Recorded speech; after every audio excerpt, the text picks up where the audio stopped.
in the harp field on the folk harp together for like a 4-day extravaganza. Wow.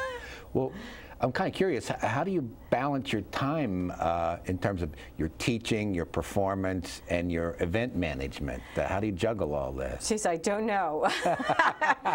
I'm really busy. I've got, like I said, I do teach music. I teach privately, so I teach harp and fiddle, Irish music on harp and fiddle. And that keeps me pretty busy, and I'm surprised, like when I don't have my day job anymore, I was really surprised when I started doing that I actually would have so many during the day students. And before I was teaching, and I was doing it after my day job, you know, in the evenings. And I just can't believe how many students I actually have can come over at like 10 o'clock in the morning for lessons. It's just amazing to me.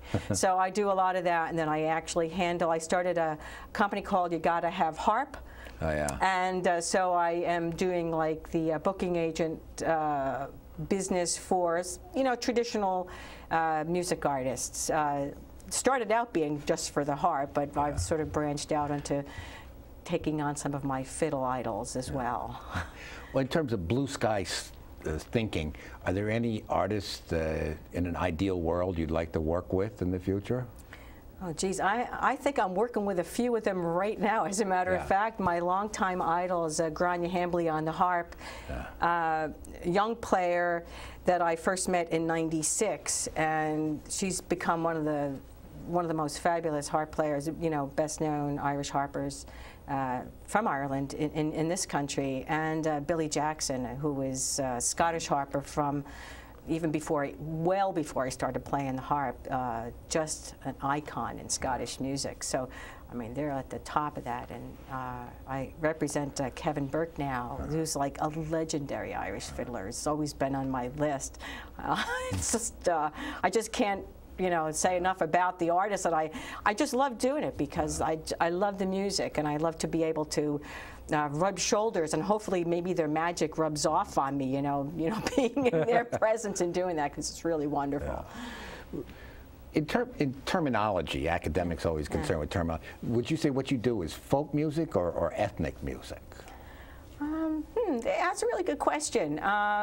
You know, in traditional Irish music, they really just call it traditional Irish music. I don't think anybody in Ireland really calls it folk music, although that's really what we call it in this country. I see. And they certainly don't call it ethnic music over there because that's their music. So you know, it's ethnic music when you're I guess lost in the stew of all this other culture that's going on. But you know, I just kind of consider myself like a traditional musician. Yeah. Do you think you're a social activist? I think I'm a social activist. In what way? Well, do you see music serving a cause? Well, you know, I'm really passionate about passing on the music. So, which is why I guess I teach. I mean, people had to like twist my arm when I first started teaching music a number of years ago. Actually, it was like in '90 or '89 or '90 or something. You know, a couple of parents really had to twist my arm to take kids on to teach them the harp. I just thought maybe I was just, how was I qualified to do this? Because I don't use written music. I teach in a traditional way. I teach by ear. And I didn't really see anybody else doing that.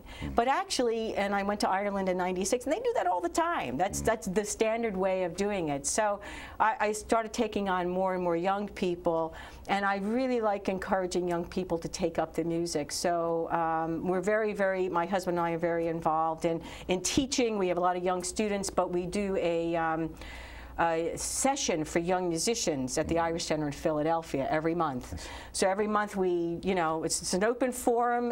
Any kids can come, and actually young adults and actually older adults actually come, and they come fiddles, tin whistles, flutes, barons, and we teach the tune the first hour, and then the second hour we, you know, try to encourage everybody. We all play together. But that to me is a passion, is trying to get other young musicians to play the music and maybe do for somebody like Ed McDermott did for me. You know, and you never know really where that's, like I said, you never really know when you get off on the side path that doesn't become your main highway after a while. So I really am passionate about the teaching thing and about carrying on the music and about people making their own music. I mean, that's my social activist thing. Get out in front of the TV and go out and play some music. Gives you a sense of purpose. Yeah, I love it. Yeah. Well, thank you so much for joining us. Thank you for having me. Yeah.